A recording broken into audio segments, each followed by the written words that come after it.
Please be seated. Good morning, everybody.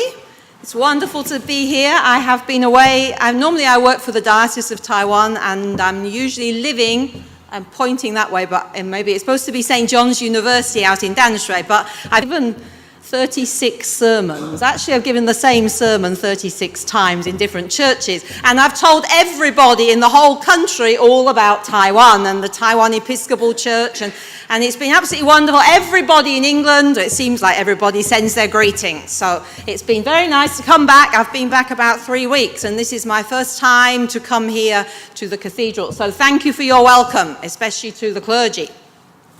I'm here to share a little about the theme of today and Lent and Ash Wednesday. Now, I'm from England, the UK, and Taiwan and England have much in common. We are both island countries. We're all island people. Our character is very strong. Is that true? Independent, resilient. It's true for Taiwan. I think it may be true for England. True? Think of images on the TV news of places like Florida when there is a hurricane coming and you see pictures of people in their big cars driving up the freeway to escape from impending disaster. When a typhoon's coming to Taiwan, there is nowhere really for us to run to. We just go in our houses and close the doors and windows. And we cannot rely on anyone else coming to help us either, because we're on an island. So we're forced to stay and fight. Island people are tough people. Whether it's the Vikings coming to invade or a typhoon or whatever it is, we are here to stay, and we just have to face what is coming. And we have a long and complicated history of who are our enemies and who are our friends.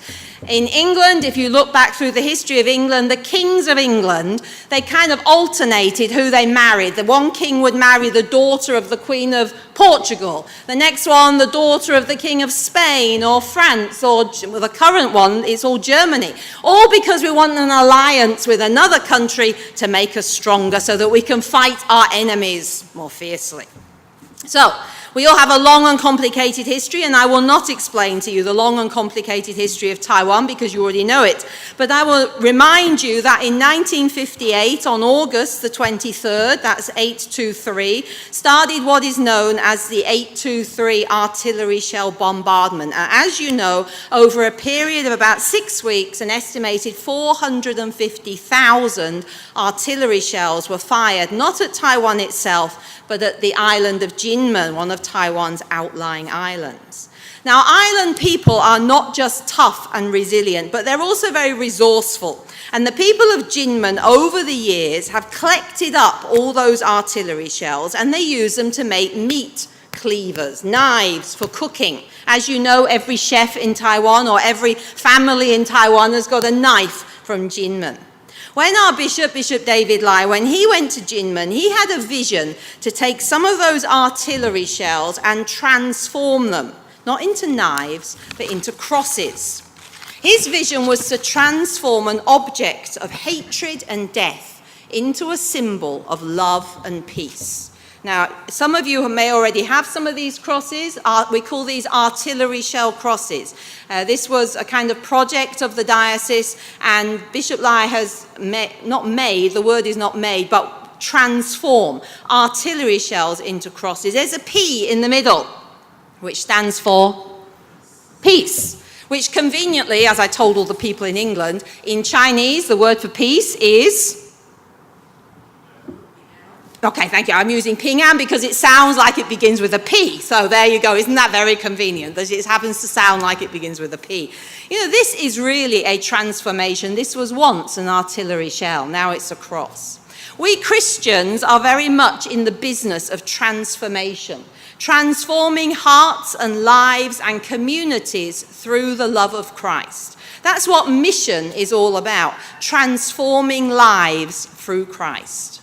Now, many people in the whole of the UK, they have a lot of debt card. Every bank is offering a credit card, every supermarket, every organisation. You get our credit card and you'll get all kinds of discounts. It's very easy to get a credit card, and before long you suddenly find that you're facing debt, unless you're very good at managing your finances. And a lot of people are not, because they haven't got the money in their hand. It's all on a credit card somewhere. And one of the challenges for the church in England is how to help people who have got a lot of debt. There is an organisation called Christians Against Poverty. And one of the things that they do is that they have people who are called debt counsellors. These are trained people. And the people who want help, they go to these debt counsellors every week or every month, and they try to get their debt paid off and their finances managed. These people also share the gospel with the people who come to them. Now, one of my churches in England has decided this is such an important ministry that they are using some of their money to employ a debt counsellor. And now in that church, 3 years after this project started, there are 6 couples or families who have become Christians and who have finished paying off all their debt, and their lives have been transformed. Not only have their lives been transformed, but the church has been transformed. They have 6 new families or couples. They're all friends with each other, and they come in a big group, and they sit right in the front of the church. They are very lively people. They love worshipping God, they love praising God, and they have amazing testimonies. One lady told me, she said, "My life has really changed. I used to be a chain smoker all day long. All my money went on buying things for the children and the house, but I had no peace." She said, "Now I'm a Christian, now my debt is paid off, now I'm managing my finances. My life has changed." And the church people's lives have changed as well, because they've met people who challenge them about their own faith. And they use some of their money from their church offerings to pay for the salary of a debt counsellor. Some of my English classes, some of you may also have English classes, but English classes in Taiwan, you know what it's like. It's really quite boring teaching grammar, isn't it? I mean, for those of you who have learned it all, isn't it awful? So one of the things I like to do is to have Bible story or Bible study. You know, a lot of people come, they've never read the Bible before, and they're interested. They want to read the Bible. It's the first time to open a Bible. The stories are unfamiliar. They say they want to learn, they want to understand, they want to learn about the culture, about other religions, about how people think in other parts of the world. Because learning a language and being open to learn about other cultures can broaden your horizons. And when your horizons are limited by your lack of English, or in our case, for foreigners amongst us, by lack of Chinese, then there's a real thirst to learn more, to explore more of the world beyond our own small community. Because that is one of the problems of island living. Our horizons are very limited. Beyond those waters that encircle our island, it's really a largely unknown world. It's filled with people who speak and think differently from us. Now, learning English or Chinese, having the courage to speak and make friends and get to know people can transform people's lives. But Taiwan, like the UK, as you know, is not immune to the problem of island mentality. Broadly speaking, island mentality is the idea that isolated communities think of themselves as superior to the rest of the world. Now, when I'm traveling around in this country and everywhere else, sometimes people will say to me, "Oh, and whereabouts in America do you come from?" Ooh, and I think, oh, don't tell my mother. Because my accent, does it really sound American? But anyway, I'm very quick to say, it's an automatic response. Oh, no, England. And it's true for Taiwan people. I have traveled with Taiwan people, and as soon as people see them in another country, they say, "Oh, you're from China." And they are very quick to say, Taiwan.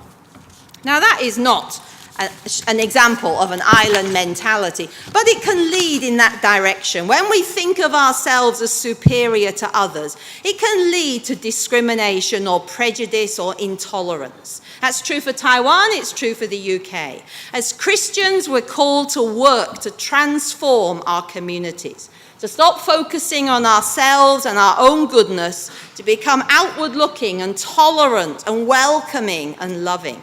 So let's start with our own hearts and our own attitudes. In today's Old Testament Bible reading from Deuteronomy, we see God telling his people to give the first fruits of the land as an offering to him. Giving our best to God transforms our lives, transforms our attitudes. It helps us to stop focusing on ourselves and everything is for me. It makes us aware of God's blessing to others. God has blessed us in order that we can bless others. In Luke's gospel, we read the story of Jesus' temptation in the desert. It took place immediately after his baptism. Jesus faced 3 temptations in the story today, involving food and power and authority. Each time, with the strength of Almighty God, he overcame them, and the angels came to help him. This 40 days of temptation in the desert was a transformative experience for Jesus. It marked the real beginning of his ministry. Notice Jesus' attitudes towards his temptations. He's not facing them in pride and arrogance. Hey, look at me, I'm the Son of God. You guys just get out of my way. Nothing like that. In humility, he quotes the scriptures at the devil. Island mentalities are often characterized by pride and arrogance, as we think of ourselves as better than others. It's never too late to ask for God's mercy, to humbly kneel before God and ask him to take our island mentalities, our focus on ourselves and our own goodness, and transform them into humble, loving hearts and lives that serve God and one another. This last Wednesday, it was Ash Wednesday. Some of you may have come here for the service where you get ash put on your head. And today is the first Sunday in Lent. We're at the beginning of 40 days of prayer, fasting, penance, reflection, and preparation for Holy Week and Easter. Lent is, or can be, depending on you, a time for transformation of our lives, our hearts, and our communities.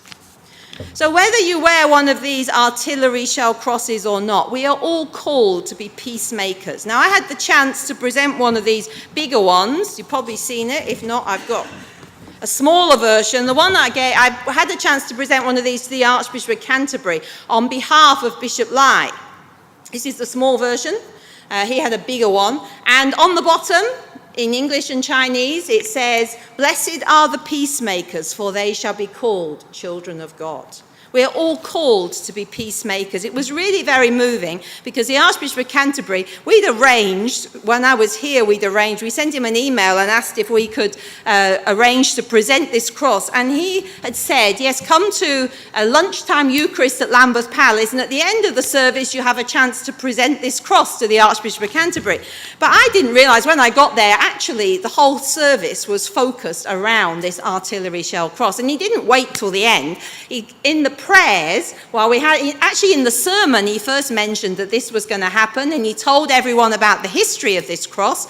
And then during the prayers, he actually prayed for Taiwan, and I presented him the cross. At the end of the prayers, he had his photographer there who came and took the picture, and then he dedicated the cross. He took the cross, he prayed in front of the altar, he knelt down with this cross, and then he put the cross on top of the altar for the rest of the service. We are all called to transformation. We are all called to be transformed and to help others in the process of transformation. So may this Lent and this time of 40 days of prayer and fasting and penance and reflection be a time of transformation for our own lives, our own hearts, and our communities. Amen.